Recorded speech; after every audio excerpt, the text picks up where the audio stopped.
Hi guys, आज के इस वीडियो में हम बात करने वाले हैं रतन टाटा के निजी जीवन, इनके संघर्ष और टाटा ग्रुप में जुड़ने के बाद टाटा ग्रुप को एक नई ऊंचाई तक ले जाने के बारे में, और बताएंगे कि इस तरह से रतन टाटा ने फोर्ड कंपनी से अपनी बेइज्जती का बदला लिया। तो गाइस, वीडियो को अंत तक ज़रूर देखें। अगर आप भी हमारे यूट्यूब चैनल पर पहली बार आए हैं तो चैनल को सब्सक्राइब करें, वीडियो को लाइक करें और कमेंट में अपनी राय ज़रूर दें।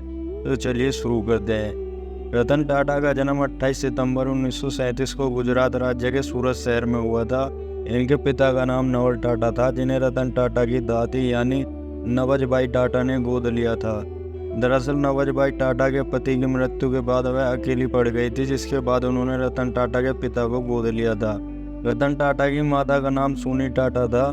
रतन टाटा के दो भाई हैं, जिमी टाटा और दूसरा भाई नोएल टाटा। हालांकि नोएल टाटा रतन टाटा के सौतेले भाई हैं। रतन टाटा जब 10 साल के थे तभी इनके माता पिता एक दूसरे से अलग हो गए, जिस कारण इनका और नोएल टाटा का पालन पोषण अलग अलग हुआ। रतन टाटा ने अपनी 8वीं तक की प्रारंभिक शिक्षा मुंबई के कैंपियन स्कूल से प्राप्त की। इसके बाद की शिक्षा Cathedral and John Connon School से पूरी की। जब इनकी स्कूली शिक्षा पूरी हो गई तब कार्नेल यूनिवर्सिटी से इन्होंने स्ट्रक्चरल इंजीनियरिंग की डिग्री प्राप्त की।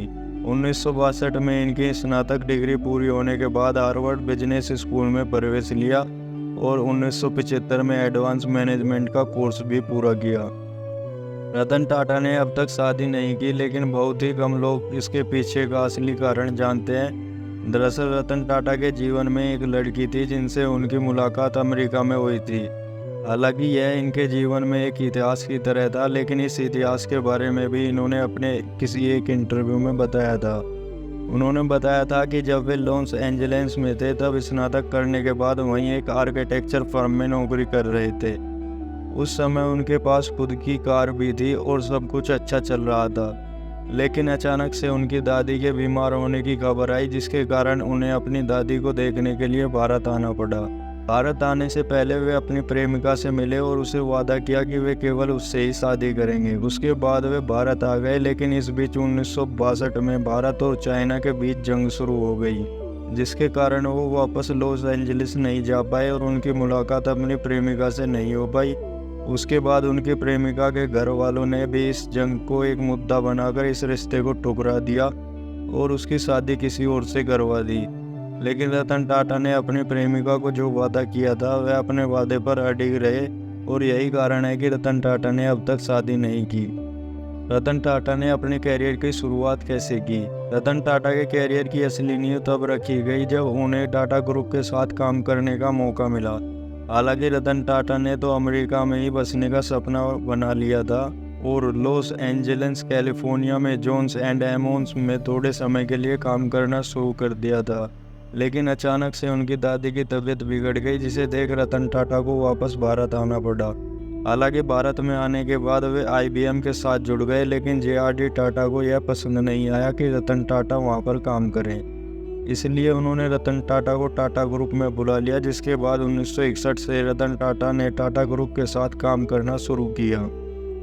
हालांकि शुरुआत में तो उन्हें टाटा स्टील के शॉप फ्लोर पर काम किया, लेकिन बाद में धीरे धीरे टाटा ग्रुप की और कंपनियों के साथ जुड़े और उसके बाद साल 1971 में रतन टाटा को राष्ट्रीय रेडियो इलेक्ट्रॉनिक्स कंपनी में डायरेक्ट इंचार्ज के तौर पर नियुक्त किया गया। 1981 में रतन टाटा टाटा ग्रुप के अध्यक्ष नियुक्त हुए, लेकिन उस समय कंपनी घाटे में चल रही थी।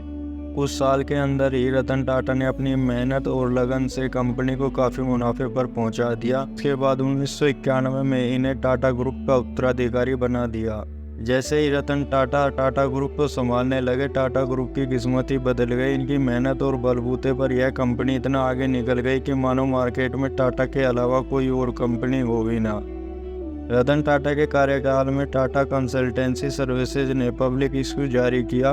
उसके बाद टाटा मोटर्स को स्टॉक एक्सचेंज में लिस्टेड किया गया। साल 1998 में टाटा ग्रुप ने टाटा इंडिका नाम की पहली भारतीय कार तैयार की। उसके बाद भी आगे टेटली, जैगुआर, लैंड रोवर और कोरस जैसे कई अन्य कारों को तैयार किया गया, जिसके बाद इस कंपनी का नाम भारतीय उद्योग की सूची में दर्ज हो गया। रतन टाटा ने कैसे लिया फोर्ड कंपनी से बदला?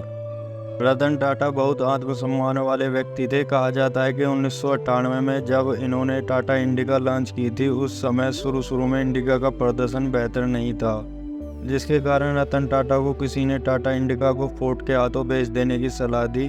जिसके बाद ही अगले साल रतन टाटा अपनी टीम के साथ फोर्ड के पास पहुंचे और उन्होंने टाटा इंडिका को बेचने की बात की, लेकिन फोर्ड ने इंडिका कंपनी की खूब बेइज्जती की, जिसके कारण रतन टाटा बिना कोई निर्णय लिए ही अपनी टीम के साथ भारत लौट आए और यहाँ पर इन्होंने इस कंपनी को बेचने का प्लान कैंसिल करके इसे सफल बनाने में लग गए और फिर उन्होंने अपनी मेहनत और लगन से इस कंपनी को सफल बनाया।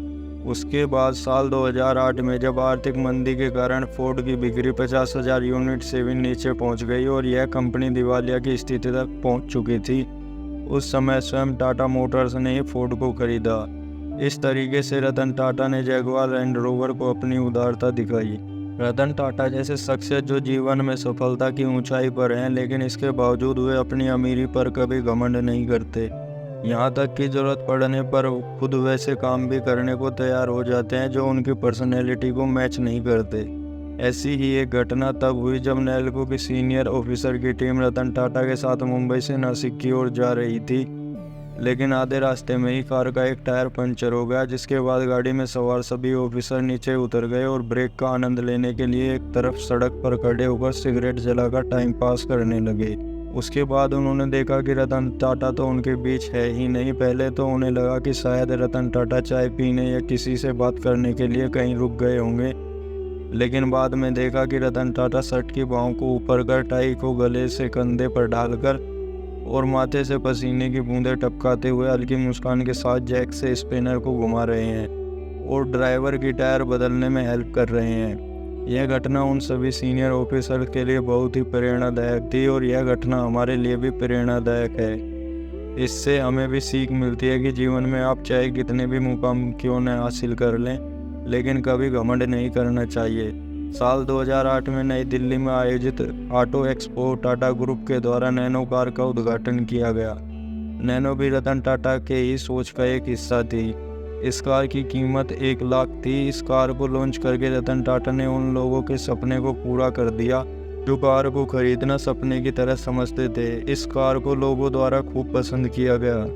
28 सितंबर 2012 को रतन टाटा ने टाटा ग्रुप से रिटायरमेंट ले लिया, जिसके बाद उन्होंने इस कंपनी की सारी जिम्मेदारी 44 वर्ष के साइरस मिस्त्री को दे दी।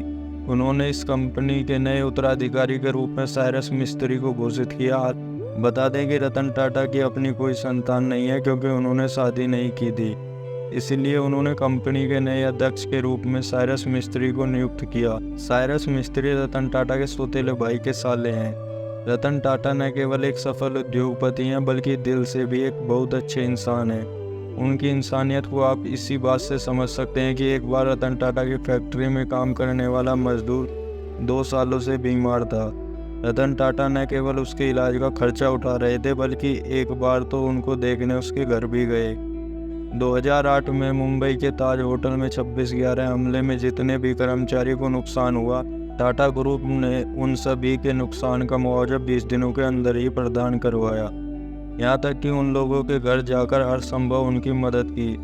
टाटा ग्रुप ने न केवल टाटा कंपनी से जुड़े कर्मचारियों को आर्थिक मदद की बल्कि होटल के आसपास ठेले बेचने वाले जो लोग इस आतंकी हमले में घायल हुए थे, जिनकी दुकानें जल गईं, उन सभी को नए ठेले दिए और आर्थिक मदद की। यहाँ तक कि पुलिस यात्री, रेलवे कर्मचारी जिनका टाटा से कोई संबंध न था, उन लोगों को भी टाटा ग्रुप ने 6 महीने तक 10-10 हज़ार रुपये देने का वादा किया। इतना ही नहीं, कहा जाता है कि ताज होटल में जब आतंकी हमला हुआ था तो होटल के पास एक वेंडर की पोती को 4 गोली लगी थी। तब खुद रतन टाटा ने इस लड़की को मुंबई के बड़े हॉस्पिटल में भर्ती कराकर लाखों रुपए खर्च करके उस लड़की का अच्छा इलाज करवाया था। इस तरीके से रतन टाटा ने कई मौकों पर इंसानियत दिखाई। 26 जनवरी 2000 को भारत के 50वें गणतंत्र के शुभ अवसर पर भारतीय उद्योगपति रतन टाटा को भारत का 3रा सर्वोच्च नागरिक पुरस्कार पद्म भूषण से सम्मानित किया गया। आई होप गाइस वीडियो आपको पसंद आई होगी। अगर पसंद आई है तो वीडियो को लाइक करें, चैनल को सब्सक्राइब करें। Thanks for watch video guys.